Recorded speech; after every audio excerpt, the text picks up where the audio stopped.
That's nice. I think I'm gonna need that. You know what? I'm gonna put those there. All right, oh, we have Aaron here today too. Good afternoon, everyone. It is great to see you all here in the Red Room today. It is such an honor to host today's press conference ahead of our stated meeting on committee assignments to mark what the council achieved over the last 2 years to support Black communities and other communities of color, and to highlight solutions we must continue to pursue as we begin this next term. We're joined by Public Advocate Jumaane Williams, our Deputy Speaker Diana Ayala, and our Majority Leader Amanda Farias will join us. We are here also with Majority Whip Sylvina Brooks Powers, BLAC Co-Chair Kevin Riley, and Council Members Sandy Nurse, Althea Stevens, Nantasha Williams, Rita Joseph, Farah Lewis, Mercedes Narcisse, Crystal Hudson. Everybody. I said Nantasha. Just want to make sure I'm ready. Hey. 2 years ago, I was elected as the first Black Speaker of the New York City Council, and I was so proud to break that barrier and lead the very first women majority and most diverse city council that New York City has ever seen.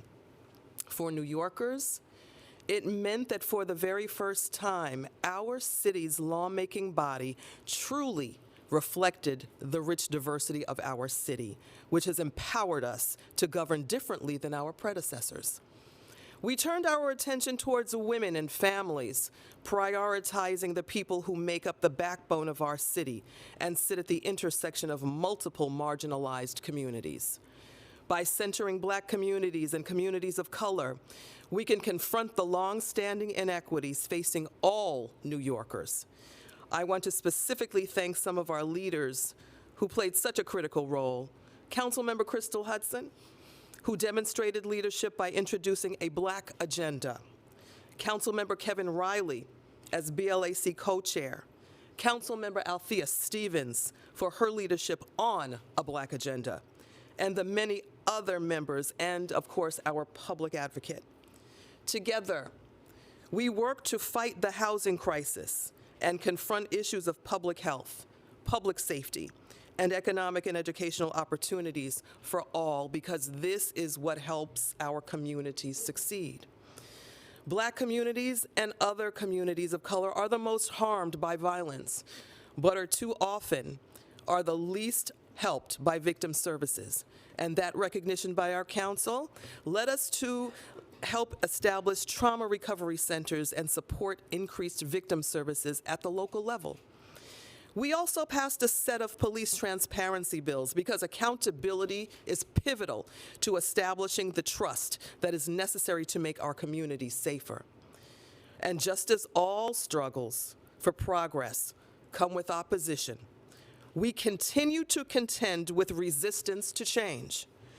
We are remaining true to the facts and what our communities are experiencing on the ground. The disproportionate and increasing numbers of police stops of Black and Latino New Yorkers demand action to protect against discriminatory practices, which our legislative efforts address. This is how we respond to the legacies of harm that have subjected too many of our friends, our neighbors, and family members in Black and Latino communities to discriminatory treatment that deprives us of our humanity and right to safety. We are actively building towards a future where New Yorkers can afford to raise their families in our city, and longtime residents can afford to remain in their neighborhoods. As a key determinant of health and safety, housing is one of the best ways we can help secure stability for all New Yorkers. Too often, affordable housing has not been truly affordable. Though there is clear consensus that the city needs to increase housing production, we must be sure to do so in an equitable way that reaches the communities and New Yorkers who need housing at the deepest affordability levels. The Fair Housing Framework Act we enacted will help our city ensure that well-resourced neighborhoods that have not equitably contributed to affordable housing production do their fair share. It sets local housing goals based on equity in our city's needs with real affordability as a priority. As we tackle the housing crisis, there are actions we can take immediately to alleviate our related crises of homelessness and rising evictions. The City Council passed new laws to remove barriers to City FEP's rental assistance, to help relieve our overburdened shelter system, create a real pathway for people to exit them, and help low-income New Yorkers at risk of eviction remain in their homes instead of slipping into homelessness. These City FEP's reforms offer our city an opportunity to take positive steps in a new direction. It's a lifeline for New Yorkers, and they're relying on us to advance these policies. The urgency here cannot be understated. We know that evictions are surging in our city and that it is most likely to harm Black New Yorkers. The New York Times recently reported that in any given year, approximately 1/4 of Black children under 5 years old live in a rental household facing eviction, which has significant implications on our children's educational and health outcomes. That's why we haven't wavered on insisting that the administration implement our laws, because they remove the barriers standing in the way of what our communities truly need. Black New Yorkers and minority families, just like all others in our city, deserve to be an equal priority. We've been clear about this, as my colleagues will highlight. Now I'd like to invite Majority Whip Sylvina Brooks Powers and Councilmember Sandy Nurse to speak more about our work to expand priorities for home ownership and to confront the intersecting crises of housing, homelessness, and evictions.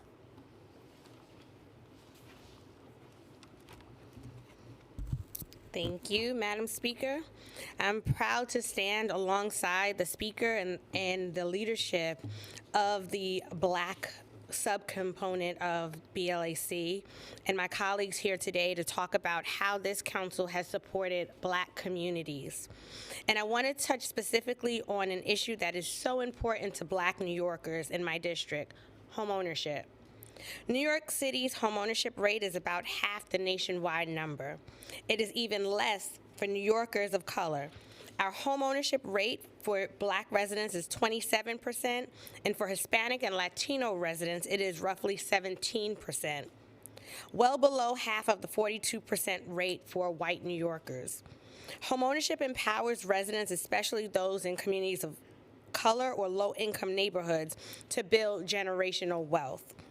That's why we need to invest in homeownership such that when these New Yorkers buy a home, they know this city has their back. Last term, I was proud to sponsor Introduction 384, now Local Law 125. This bill created the Office of the Homeowner Advocate within HPD to provide support to homeowners, alongside nonprofits that are currently providing services for homeowners. The Office of Homeowner Advocate will help homeowners access resources and create public awareness campaigns about the rights and responsibilities of homeowners. I note, too, that we advance a rezoning in my district that will result in the first 100% affordable homeownership project on the peninsula in over a decade. This council repeatedly demonstrated its commitment to homeowners. For example, we passed legislation to reduce the cost of purchasing and installing backwater valves. We secured $90 million to protect working and middle-class homeowners with a property tax rebate. And we funded $11 million in HPD programs to support homeowners, including Help Desk, Home First, and Home Fix. These programs are essential to ensuring homeowners have the resources available to obtain and maintain their homes. I want to once again thank the Speaker for her leadership on this issue. She knows how important it is to invest in our communities and to empower residents to invest in their communities long term. And I want to thank the leadership of the Black Subcommittee, who have led the Council's efforts to support and uplift the needs of diverse communities citywide, as well as the BLAC leadership. I want to close by recognizing that the city's Black population has declined by nearly 200,000 people in the past 2 decades. So many of these New Yorkers, low-income New Yorkers and New Yorkers of color, are being priced out of the city. We have to work to ensure these New Yorkers have the ability and the stability to stay. I look forward to continuing the work with my colleagues to expand resources for homeowners and making the American dream more accessible here in the city of New York. Thank you.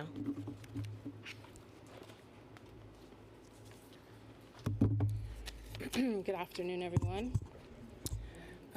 Thank you, Speaker Adams, for hosting this, and thank you to the BLACK subcommittee chairs, co-chairs, Crystal Hudson and Althea Stevens, for all of your work in pushing us to advance this legislation. I'll keep mine short. Intro 1153 was something we just passed at the end of this last session. It's a simple bill that will do a lot to finally bring some insight into the harmful practice of homeless sweeps. It will require regular reporting on homeless removals, including how removals are initiated, where and how often they occur, which agencies are involved, how much they cost, how many involuntary hospitalizations occurred through the removal, and if people are actually being offered services. We know that homelessness is a racial justice issue that negatively and disproportionately impacts Black people. We know that illegal evictions are on the rise, particularly in Black and brown communities, and our current approach is really counterproductive. Our strategy right now is to really hide and criminalize homelessness rather than solve it. What we should be doing is investing in housing first strategies to get people off the street, immediately place them into permanent housing, safe housing, and then provide wraparound services to them. And my hunch is that this bill will show that the majority of sweeps are being carried out by the NYPD and the Department of Sanitation with very little DHS boots on the ground.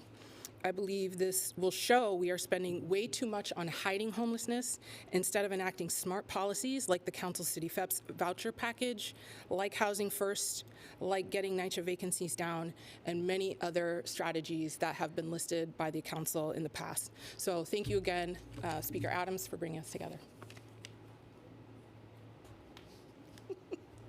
Thank you so much, council members. The council was also proud to advance economic and educational opportunities for New Yorkers, including pioneer programs like CUNY Reconnect to help working-age New Yorkers finish their degrees to increase their earning potential. Our goal was to re-enroll 14,000 returning students, but to date, we've reached over 25,000 students, the majority of whom are women and people of color. I invite council members Althea Stevens, Natasha Williams, Rita Joseph, and Farrah Lewis to speak more about our work to strengthen equitable opportunities for all New Yorkers. Good afternoon, everyone. I'm Councilmember Althea Stevens. Oh, thank you. Good afternoon. I love when you guys give me feedback. Love that energy. I'm Councilmember Althea Stevens, and I am one of the co-chairs of the BLACK, along with co-chair Crystal Hudson, and thank you to the leadership of both Councilmember Riley and Felice, who really saw it need to make sure that we had representation at all levels. So not only do we have the BLACK, we have subcommittees for the Asians and the Latinos as well, so we can make sure we're having these conversations. And I've been honored to lead this charge with my co-chair. History has shown us time and time again that Black people's struggles represent the struggles of all oppressed people, not just across the city, but across this country. Thus, it is significant that we continue to collaborate and cultivate Black leadership to ensure that we are capturing the voices of hardworking, resilient, and people who are struggling across the city. Together, as we address systematic disparities that are historic has impacted our communities, that have created gaps and the inequities in our city that often pushes us apart, but we have to continue to work together as we're moving forward. Last year, I passed a number of legislation that not only uplifts and support the Black community, but also young people across the city. One of those legislation was the LGBTQ+ homeless youth population, establishing a streamlined intake process citywide for our homeless drop-in centers, in addition to the creation of the Juvenile Justice Advisory Board. These are critical to not only the Black community, but it's too often that we are not investing in our young people, and they're often overlooked. Their voices are silenced when they are not outreached and when we're not letting them lead the conversations. Our city has to continue to invest in our young people on the front end, so we are not investing on them on the back end. And the legislation that we continue to push throughout the city is one that we are making sure that our young people are front and center and being part of the conversation. One of the things that I am most proud of from last year is the creation of Black Girl Magic Day, an effort to symbolize the current and future generations of Black girls across the city. We will tell the stories and the journeys and the strides and success made by Black women across this city and this country, and the things that we do each and every day. We can't speak about creating equality in a city if we're not cultivating safe spaces and fostering stability for our youth in all facets of life. It is our responsibility and duty as Black electeds to make sure that the history doesn't repeat itself, and essential when there is power to change, we must change it. Thank you.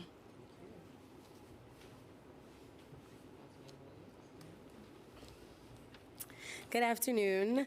I'm so excited, thank you. I'm so excited to be here with my esteemed colleagues and really to be in a council with individuals who really put equity first. Today I stand before you with great pride to discuss two landmark pieces of legislation that we recently passed, ushering in a new era of equity and justice for our beloved city.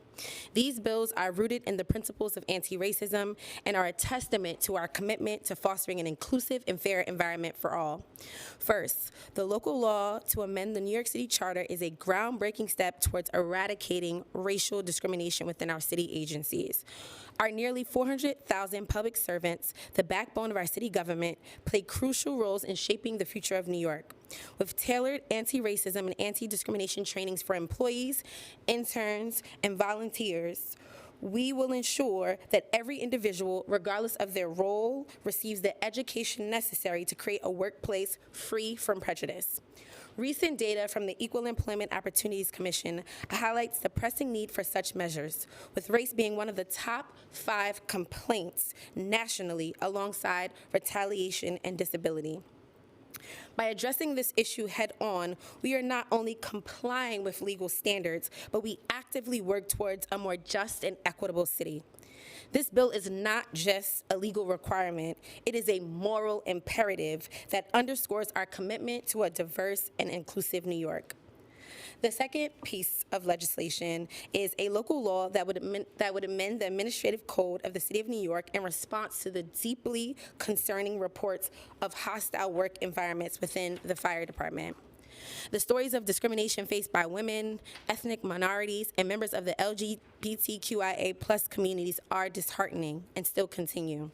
The recent lawsuits against Queens firefighters and an openly gay firefighter underscore the urgency of our intervention. By introducing annual reporting requirements for the fire department, this will hold them accountable for addressing equal employment opportunity complaints. This not only sheds light on the issues faced by our brave firefighters, but it also ensures accountability. This bill delivers exactly that. By addressing systematic racism and discrimination, we are directly working towards creating a city where everyone, regardless of their background, has equal opportunities and protections. These bills are a step towards dismantling barriers that have disproportionately affected the Black community for far too long. In continuing the spirit of breaking down barriers and advancing equity, I am eagerly anticipating the forward progression of our Juneteenth package this year. Just had to give a quick plug. And as we continue to celebrate Juneteenth, a day that commemorates the emancipation of enslaved African Americans, we recognize that our work is far from complete. These bills will aim to build on the progress we've made and extend the principles of justice, equality, and empowerment to every corner of our community. By commemorating Juneteenth through legislative action, we signal our commitment to not only acknowledging the struggles of the past, but actively working towards a future where every citizen, again, regardless of who you are, has an opportunity for education, economic empowerment, and social justice. This legislation represents a collective commitment to justice, and I'm so excited again to be a part of this body and thank the Speaker for her leadership in prioritizing these pieces of legislation. Thank you. Good afternoon, everyone. Speaker Adams, BLAC co-chairs, Councilmember Felice, Riley, Stevens, and Hudson, thank you for your leadership. I'm particularly proud to share two significant victories achieved by the BLAC caucus focused on education and our young people in New York City. Intro 043 ensures high school students have access to ID NYC.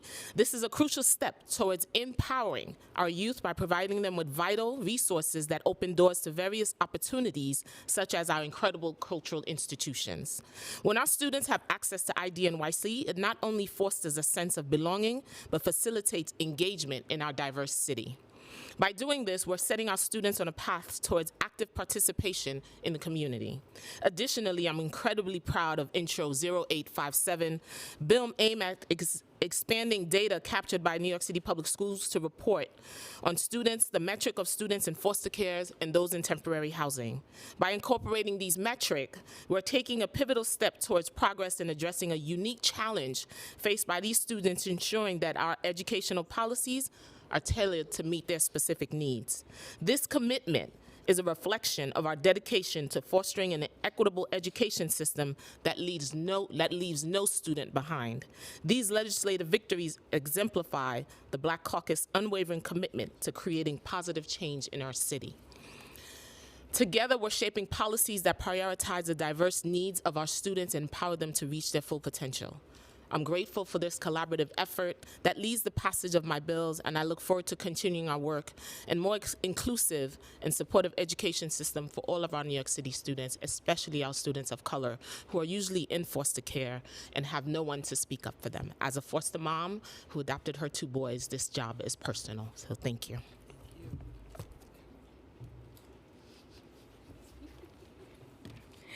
Good afternoon, everyone.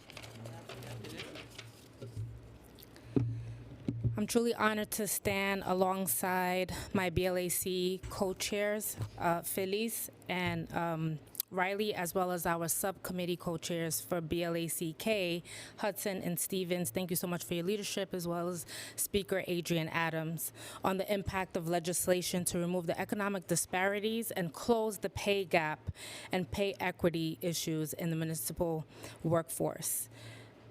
Intros 515A by Speaker Adams, 527A by Carmen de la Rosa, and 541A by myself were the package, the pay equity package, and passing this legislation would mark a crucial step forward in our ongoing commitment to achieving universal pay equity across our city. New York is the largest municipal workforce in the country, and we demand and deserve equity from the government in their pay and employment across gender and ethnicity. I need glasses. I firmly believe that equity in the workforce and in the workplace is the cornerstone of a just society. Despite the progress we've made, disparities persistent, with women in the city earning 90 cents for every dollar earned by a man in this very city. The lack of progress in closing the city's gender pay gap creates challenges and significantly impacts women of color. It is disheartening that 4 years after the enactment of Local Law 18 of 2019, we still witness significant wage pay gaps between our dedicated public servants. Women also continue to face longstanding social barriers to career advancement, including time off to raise their children and shouldering more responsibilities than men. And gender discrimination has kept some women from reaching the highest paid leadership and executive positions. Our city council, now more diverse than ever, stands at a unique moment in history. We have the opportunity to pass bold legislation that will leave a lasting legacy of equitable pay in New York City government for decades to come. With the successful and timely passage of the pay equity package, we are focusing both on the vital aspect of fulfilling vacancies in an equitable manner. We are committing to exploring and ultimately addressing the underlying issues that perpetuate these inequities within our city government. As we continue to impact these landmark legislation, let us focus our attention on the Black and brown New Yorkers who are impacted. This package directly addresses the disparities faced by workers who continue to be marginalized in terms of pay. By expanding our reach of our oversight and collecting more comprehensive data, we are taking a significant step forward to dismantling the systemic barriers that hinder the advancement and fair compensation of Black and brown New Yorkers. I'll end with this. Let us continue to celebrate these packages and packages mentioned by my colleagues today and continue to advocate for justice while ensuring the principles of pay equity become ingrained in our fabric in our city. And I look forward to continuing to work with my colleagues on these initiatives. Thank you.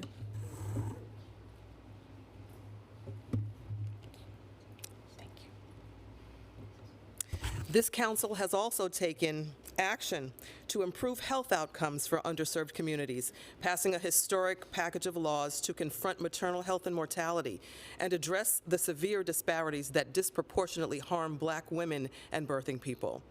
We also released our ongoing mental health roadmap, which recognizes community-based care programs as proven solutions to prevent crises and promote healthier and safer communities, and our legislative efforts to confront historic inequities in the treatment of sickle cell disease that primarily affects people of African ancestry have been critically important.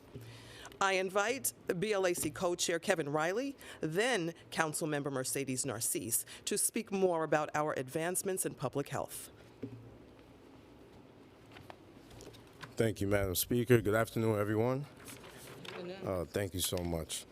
I would like to thank Speaker Adrienne Adams for her leadership and my colleagues in government for being Amazon leaders in advocacy and collective partnerships. Today, we are gathered to celebrate the remarkable legislative achievements in support of uplifting Black community during our last Legislative Council session. As the co-chair of the Black, Latino, and Asian Caucus, it is imperative that we not only prioritize the protection of our Black community, but actively advocate for policies, support, and initiatives that foster equity and progress, ensuring they receive the rightful recognition and advancement they deserve in our city. Amongst the amazing bills that you just heard my colleagues announce, I am humbly and thankfully proud of my bill, Intro 1022-A, which establishes 5 new clubhouses for individuals with serious mental illnesses that will include community-based wraparound services. Our collective effort to advocate for the expansion of clubhouses throughout our city was and is a pivotal stride in ensuring that all New Yorkers, regardless of background, have access to a crucial mental health resources. For many individuals of color, the discussion of mental health illness and its effects on our communities, families, and neighborhoods are taboo. Being able to be one of the 51 council members with the ability to dispel this myth and provide essential services to those most impacted provides a sense of relief, not only to those affected, but for us as elected officials. Our work is not done, and I look forward to our continued partnerships, increased advocacy, and on-the-ground organizing to continue to address the needs of our communities. Thank you, Madam Speaker.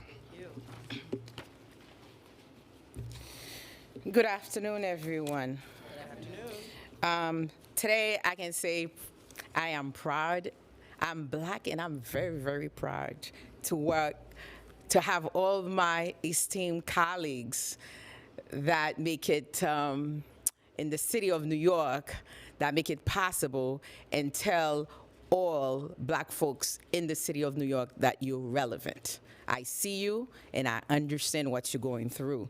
So, having a speaker like Madam Speaker Adrienne Adams, that you get it. And for that, I want to say thank you.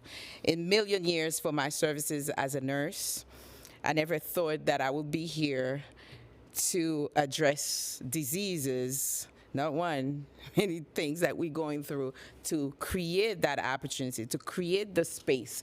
Not only that we hear, many times that we're in places just to be in a place, but not really addressing the issues and bringing solution to the problem.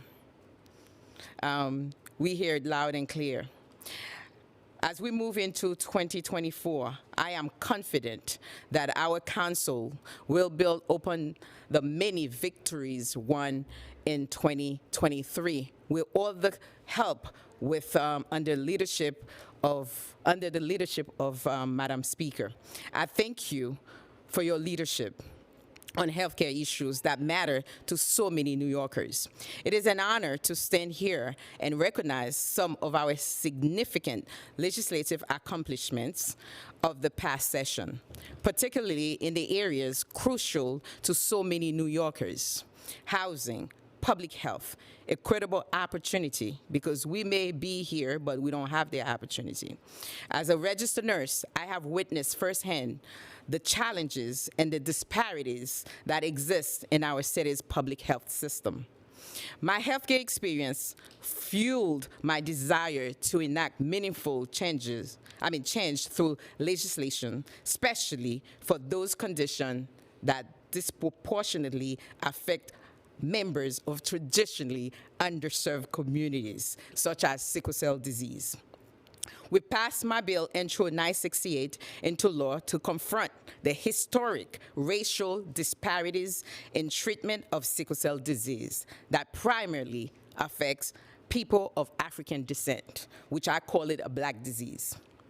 With a focus on education, genetic screening, and ensuring equitable care, it mandates comprehensive guidelines for better detection, management, and treatment of the sickle cell disease. This new law will improve the quality of life for those living with sickle cell disease and for equipping hospitals with necessary tools and knowledge to provide the best possible care. We have the responsibility to ensure that those affected by sickle cell are not just seen, but are cared for with dignity, empathy, and afforded the best medical practices available. More than 1 in 4 New Yorkers, has another bill, has blood pressure. I know it. And our community are dying with high blood pressure. To combat this, we passed my bill into law to increase access to blood pressure machines by requiring the Department of Health to post on its website where blood pressure machines in New York City are located. Make at-home blood pressure machines available at no cost to the public at the federally qualified health centers in 5 high-need areas. As we move forward, we will continue to advocate for policies that not only address immediate health concerns, but also tackle the root causes of health disparities in our communities.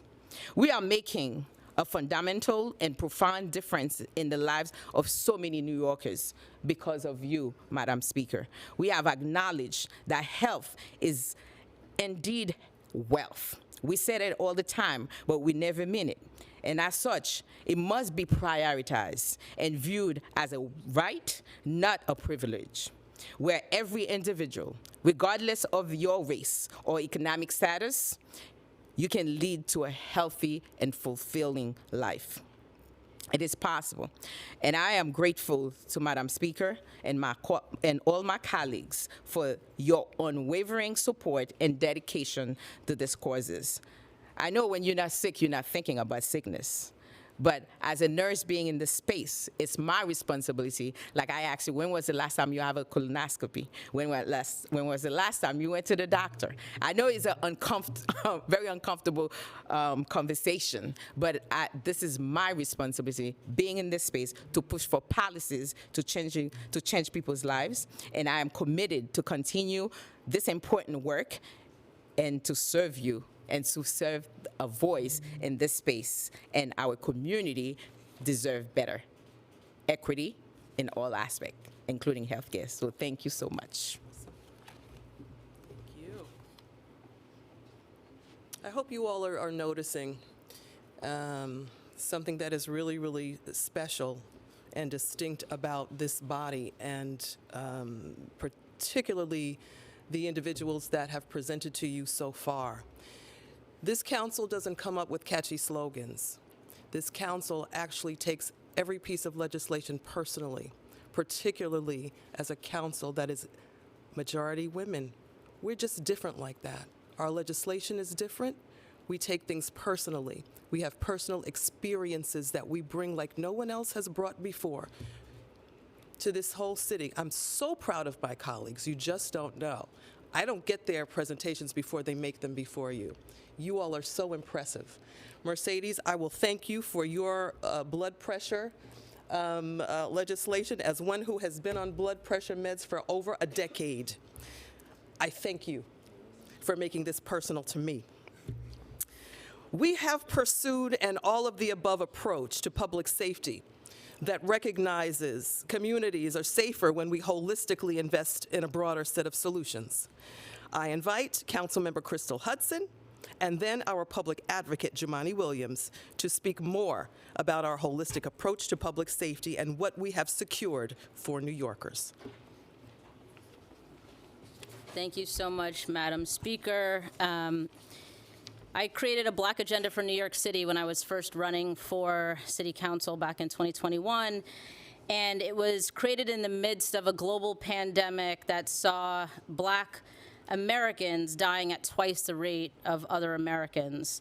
We know that when Black New Yorkers thrive, all New Yorkers thrive, and that just because we have an agenda, a Black agenda for New York City, it doesn't mean it's exclusive. It doesn't mean it excludes anyone. It means it's inclusive by design. It means that when we actually create policies and we have practices and laws that are rooted in Black folks, the needs of Black folks, and those of us who've been most marginalized, that everybody benefits.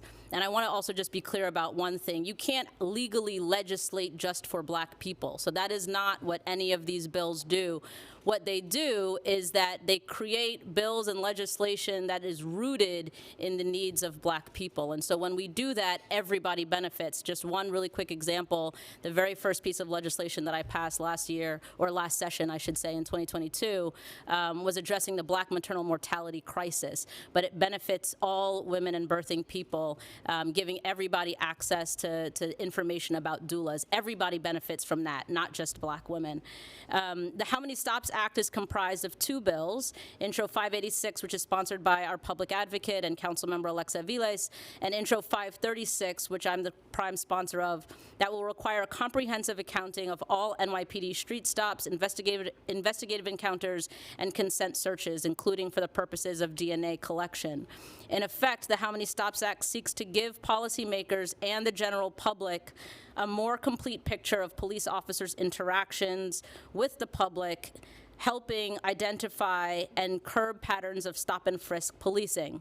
This package completes the 2013 Community Safety Act and the 2017 Right to Know Act, eliminating loopholes that have been exploited by the NYPD to underreport encounters with the public. In effect, the How Many Stops Act does not dictate how officers document encounters. If the NYPD creates a burdensome system, then the process will be burdensome. But the documentation process can be done seamlessly and without interruption of an officer's police work. Reporting is simple, it's easy, and can be done from an officer's smartphone. Reporting will not require the officer to leave their assigned patrol area, as has been portrayed. The facilitator for the stop and frisk civil suit wrote in his final report that this kind of reporting creates virtually no additional burden on officers, and reporting will not be required for all interactions with the public. So, for example, if a tourist stops a police officer to ask for directions, that officer is not required to document this interaction. But as we've seen, there's been plenty of opposition to the How Many Stops Act, and those are two of the primary and baseless arguments that have been made. Level 1 and 2 stops currently underreported by the NYPD can and have escalated to brutality or even death, as in the case of Antonio Williams, who was killed waiting for a taxi in the Bronx in the escalation of a level 1 encounter. How Many Stops Act has received the support of so many families of victims of police violence. And I can't help but think that had this legislation been in place so many years ago, it could have perhaps prevented the deaths of their family members. And this legislation will absolutely help to prevent further deaths in the future. Thank you.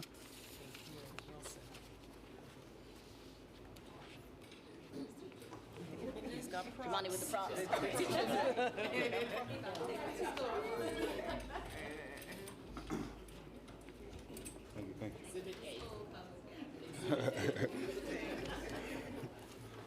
Peace and blessings, love and light to everyone. Thank you for being here, even though there's a conveniently concurrent press conference happening at the same time. I just want to first just thank the speaker for her leadership. Me personally, working with the law firm of Adams & Adams, it's just great to have at least one partner who's really focused on having an honest conversation and helping the people of New York City. So thank you so much for your leadership. And to the leaders of the BLAC and the BLACK, and again, the speaker, to have a conversation around what Black New Yorkers need, it takes more courage than folks think.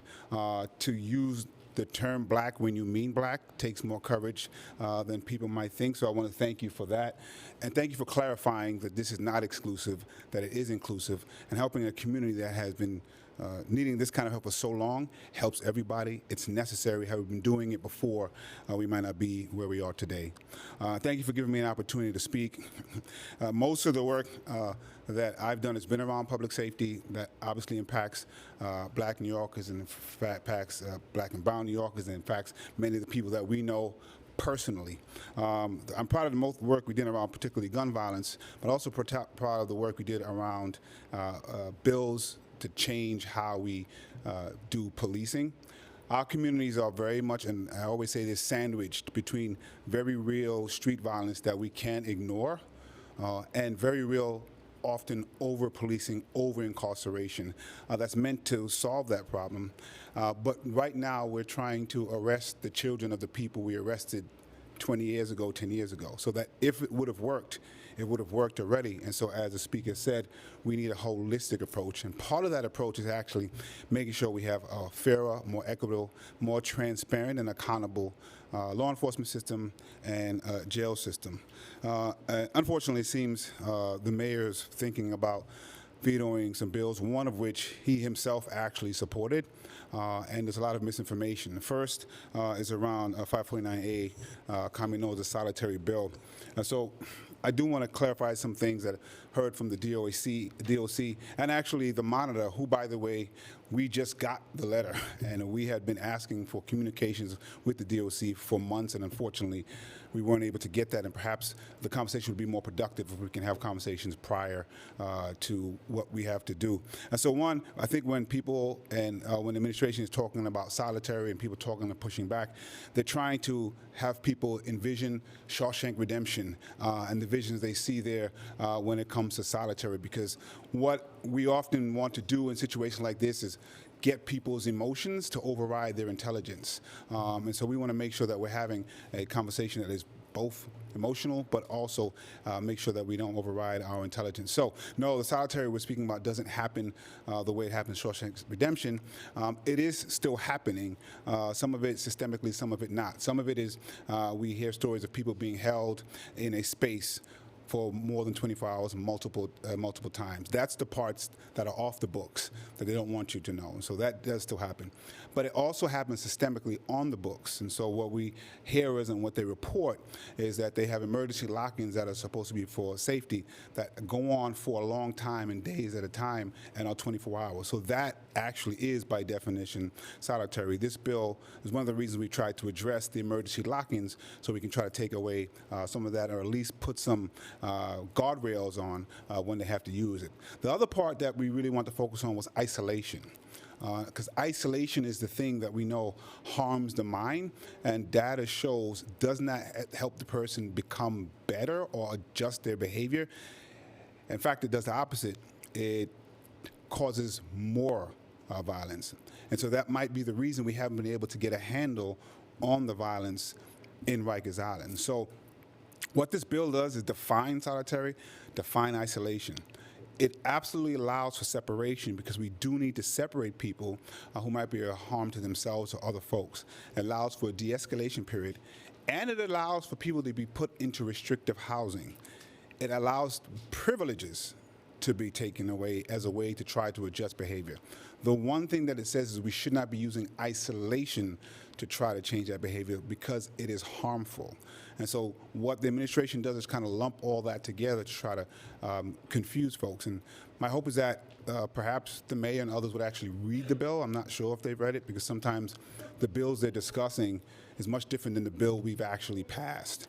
And it might be just the administration that believes that the status quo on Rikers Island is good. Most of us think it's not. And if it's not before this bill, that means we have to try something new if you want to get a different result and response. Next, I want to talk about the How Many Stops Act.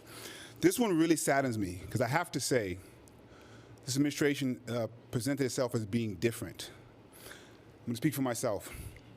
I have never seen this amount of deceptive practices and deception and misinformation in all of my years working with multiple mayors. I've never seen the type of deception from what I remember becoming a man under Mayor Giuliani, working with Mayor Bloomberg. And that's a tough thing to say.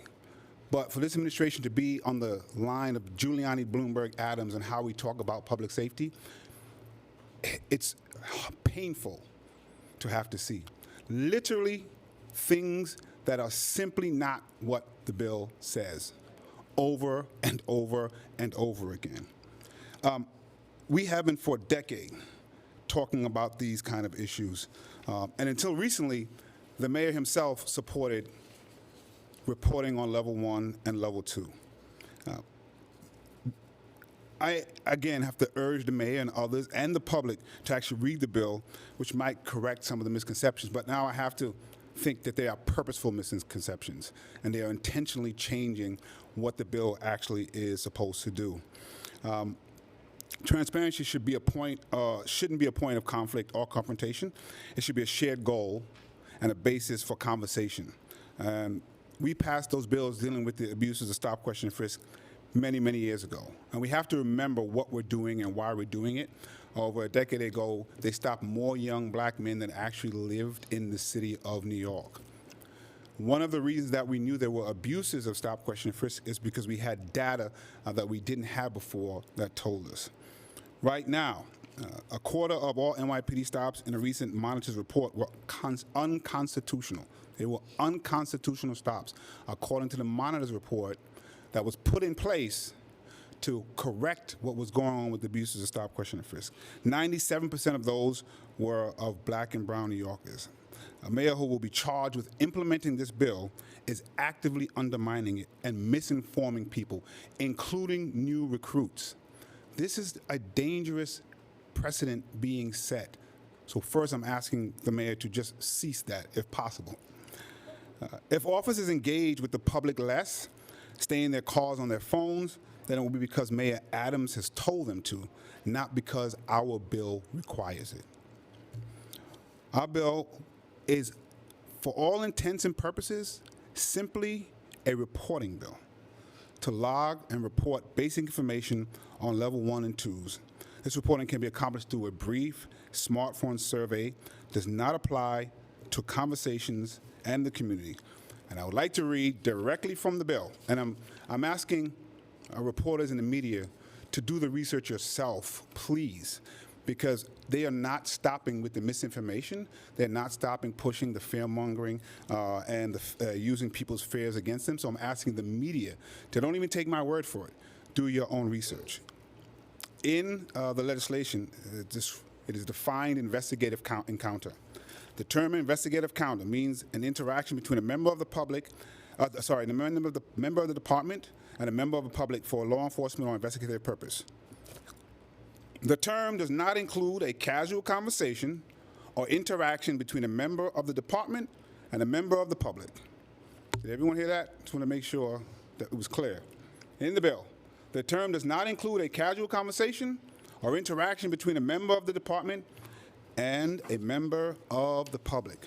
We wrote that into the bill. As a matter of fact, we wrote that into a response to concerns that we heard because, unlike administration, we are listening to what people are saying, and we try our best to address it.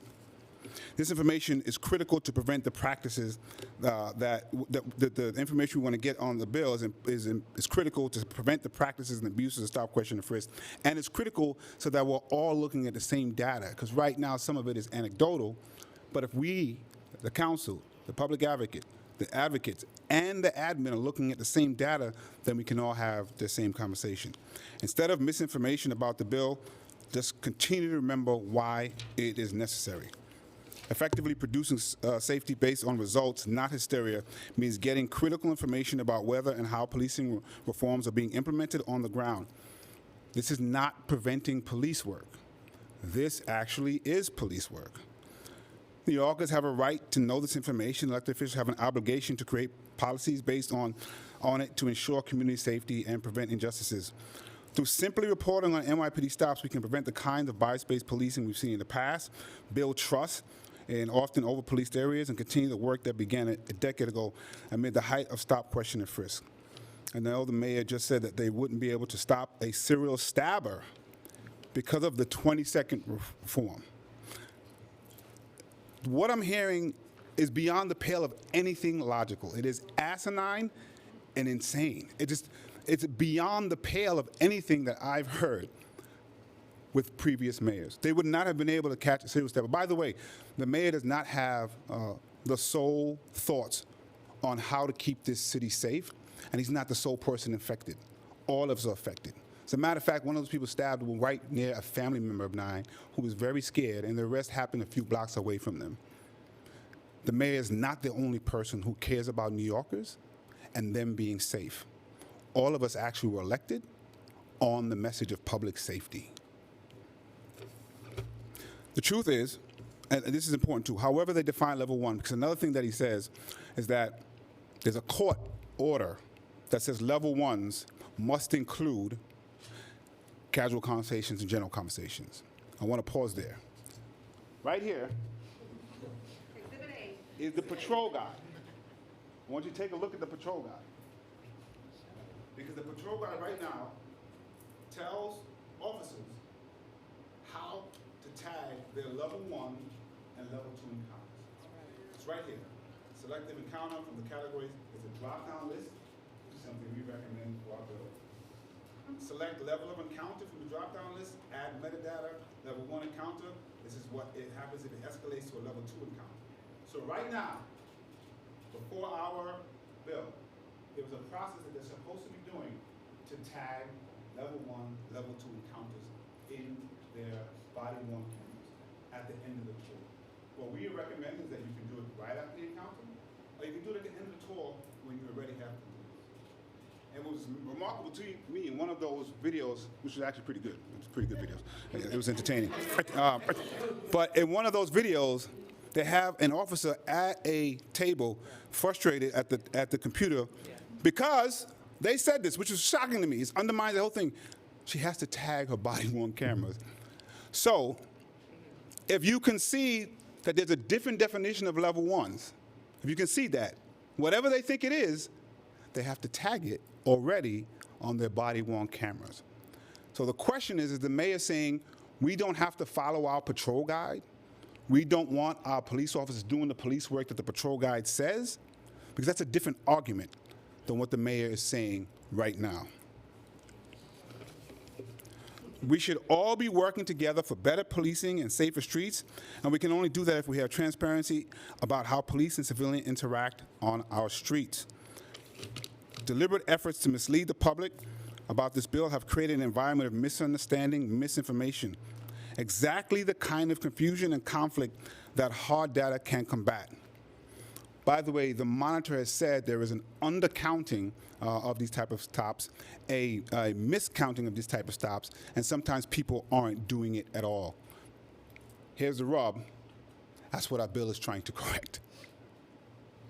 It's exactly the issues that our bill is trying to get at. Whatever the fearmongering has fabricated, the reality is that this bill, crafted with NYPD input, there's a question in there that the NYPD asked us to add, which we did. It merely requires sharing basic data on the number and nature of law enforcement stops. I believe the department, with the technological capabilities the NYPD has displayed, will be able to do this reporting quickly and effectively. Mayor Adams is threatening the public safety of New Yorkers, I think, to protect his own ego. I don't know why, but he has time to change his position. He has done it before. He can do it again. Lastly, I want to make sure that we're clear, because there's another point that they bring up, and that's the missing persons one. We listen to what folks are saying when they say it. We have recommended, and the problem is we can't put into law how they do it. As Councilmember Hudson said, if they want to choose the hardest way to do that, we can't stop you. Well, we provided so many ways to do it that are much easier. We have recommended that if there is a missing person, which is not what people are doing every single day, but if there's a missing person and you have to speak to multiple folks, that you do not fill out multiple forms, that you have a drop-down that is called a mass questioning that simply lists the amount of people that you spoke to. We can't put that in the bill because we don't have the authority to put that in the bill. So we have 6 months we put in this to make sure we can get it right. The mayor has done this before when it comes to things like bail reform. I want to be clear about that. And we asked him to please stop the fear-mongering when it came to bail reform. Not only did it cost us Congress, we now can't even convince New Yorkers that we're getting safer because of the fear-mongering that existed before. This has long-lasting effects on our officers who have a tough job and our communities that want that resources when they call it. So I'm asking the mayor to please stop, pause for a second, and do what you said you would do to families who lost people to police violence, which is just sign the bill into law so that we can all get started on the 6 months we put in place to make sure we can get this right. I'm asking also media again, research it for yourself. Look what's in there. That deception, I'm just stunned at how much it actually is. That it could be worse than Giuliani and worse than Bloomberg is shocking to me from an administration that said they were going to come in and do things differently. I hope he joins us in helping us have a much safer city through better policing and holistic strategies. Thank you. Wow. It's a tough act to follow. Thank you, Public Advocate. This concludes our program for today, and we will open it up to questions at this time.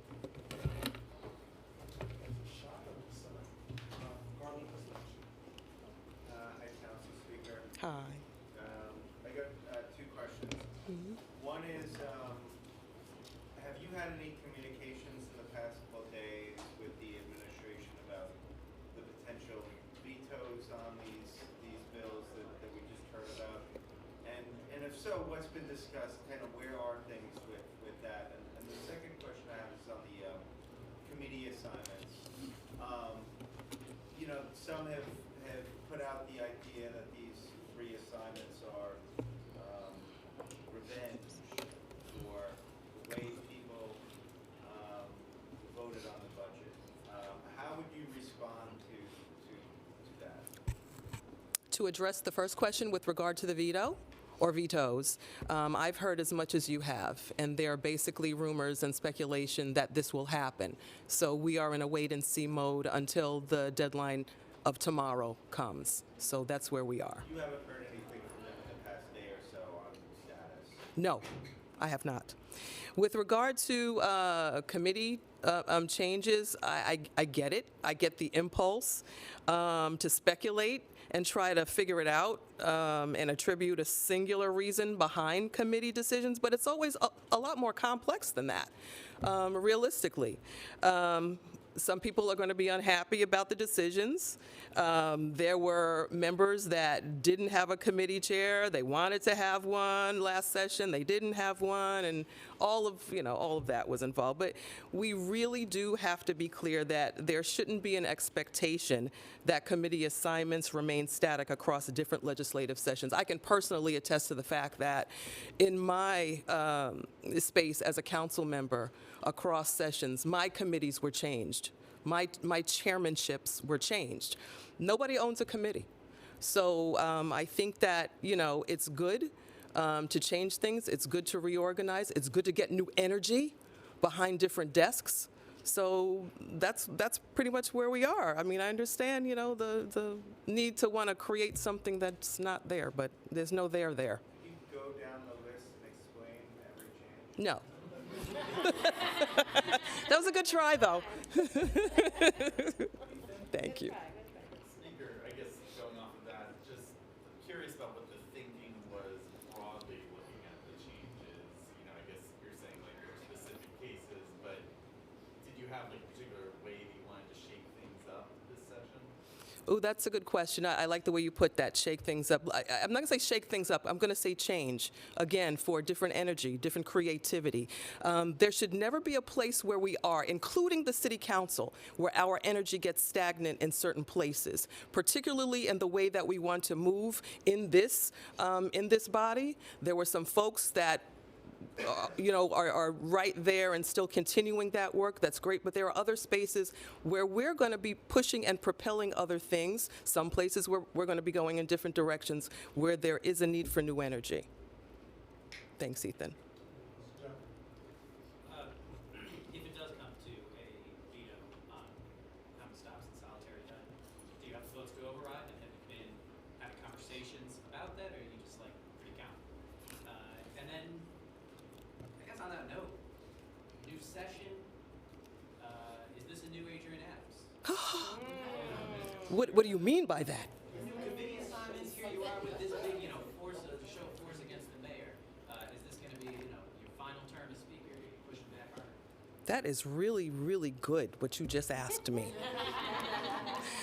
As far as the veto situation, again, we're going to wait and see what that happens. We really do hope that the mayor does not exercise his ability to veto the council's legislation. That is our hope. If he does decide to exercise that power, we will do what we have to do as a council. We will seek to override that veto or vetoes. That is our duty. Those are our bills that we passed successfully, and this council will not support an administrative veto. We would be voting against ourselves. As far as a new Adrian Adams, no, this is the same old girl that's always been here, since 2017. It's still me. But I'll be really, really honest with you. And I've said this in a lot of different spaces. And I'm going to speak to you very honestly as a woman. We morph into different things over the course of time and years and spaces. On a personal note, I've morphed for many, many years. And I keep saying I've lived many lives. What you are seeing now compared to 2017, 2 years ago when I was first elected by this amazing body to represent them as speaker. This is growth, just like in any other space. But it's also experience that I bring forward from other places, corporate America, teaching, education, all of those things. I'm finding now that I can implement in even more places as I grow and morph into the same Adrian Adams, only in an expansive world.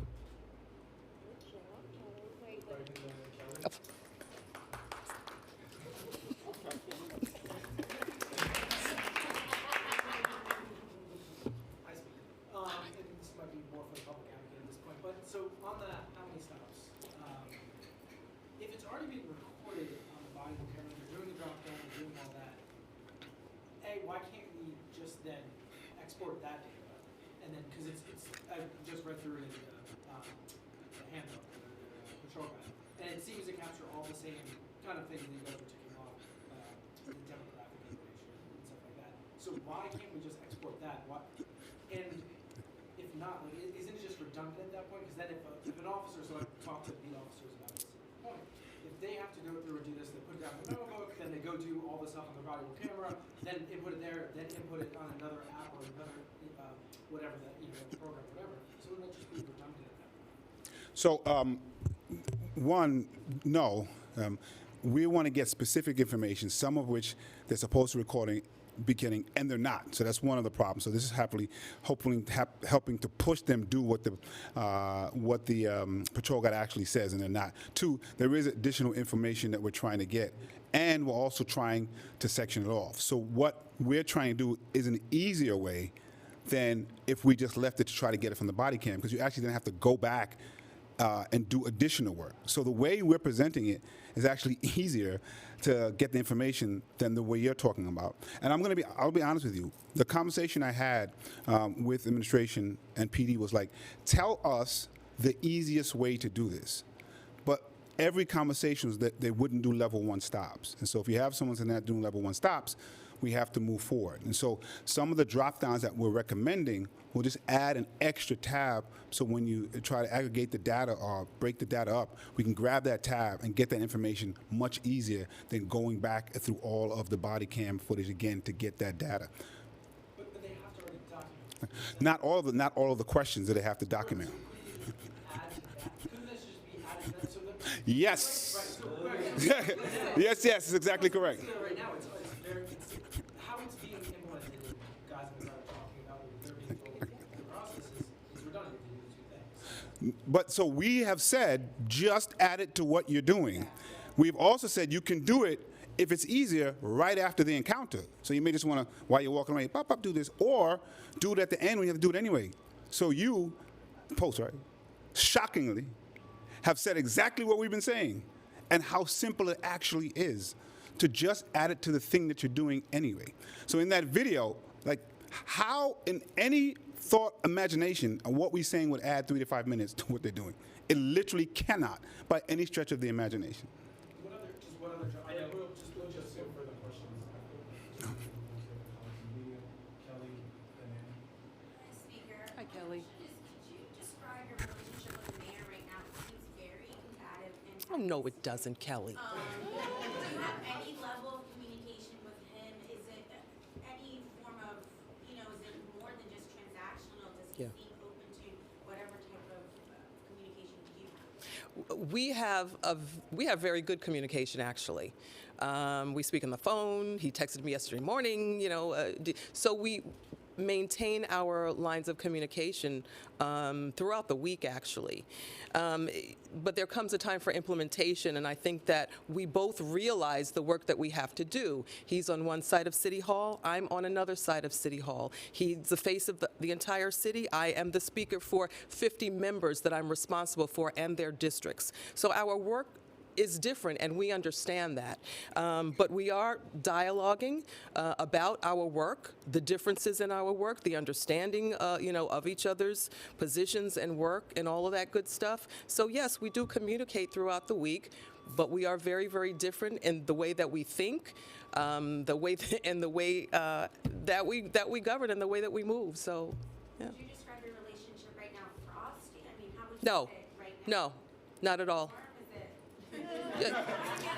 Come on, Kelly. I feel like I'm like looking for something warmer, colder.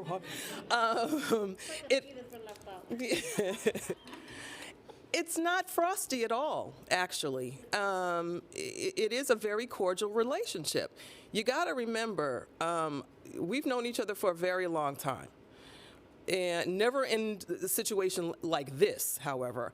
But our rapport still exists as quote-unquote friends. But we have very, very serious business to attend to, and we work very differently. So yeah, our relationship is cordial, friendly, warm, but I'll stop there. and then we'll wrap with Mr. Burke. Thank you, Speaker. Hi. I know there weren't as many pegs that were expected in the preliminary budget. Are there any remaining, though, that are particularly concerning for program services? And secondly, I know you couldn't go through all of the committee assignment changes, but I'm wondering if you could go into your thinking behind removing Councilmember Pence from public safety and giving that to Councilperson Long. Oh yeah, I'd love to. On the budget stuff and the pegs, we're still looking at all of that. You know, our finance economists usually are usually pretty accurate in their assessments and their forecasts, and that again was the case this time. So we're going to take a look at everything that's going on with the budget, with the pegs. We're going to see if we get any more drips over the next couple of let's restore some more stuff, which would be great. As far as the committee assignment for Councilmember Salam to be Public Safety Chair, well, yeah. Let me just say, Councilmember Hank's leadership was fantastic. I handpicked her to succeed me as Public Safety Chair. She's done a great job. As Councilmember Salam comes into this body, he brings something that is very, very unique, and that is his unique experience with the system. I think that we need that. I was talking about energy and information and all of that stuff that makes us who we are.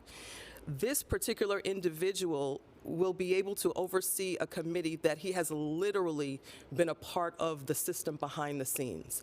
I think that it is the perfect combination. I think that he will be amazing in the space. And again, I'm really, really, I'm proud of the appointment. Hi. I'm curious what you thought about the mayor's announcement on Budget Day that he's convening this outside panel to look at the budget, sort of private sector leaders, the partnership for NYC is involved. Is there any fear among lawmakers that this was sort of usurping the council's role in the process? No, the mayor's free to have his advisors. I mean, he can have all the advisors that he wants, but at the end of the day, the budget negotiations are done between the mayor and the council, period. Thank you all.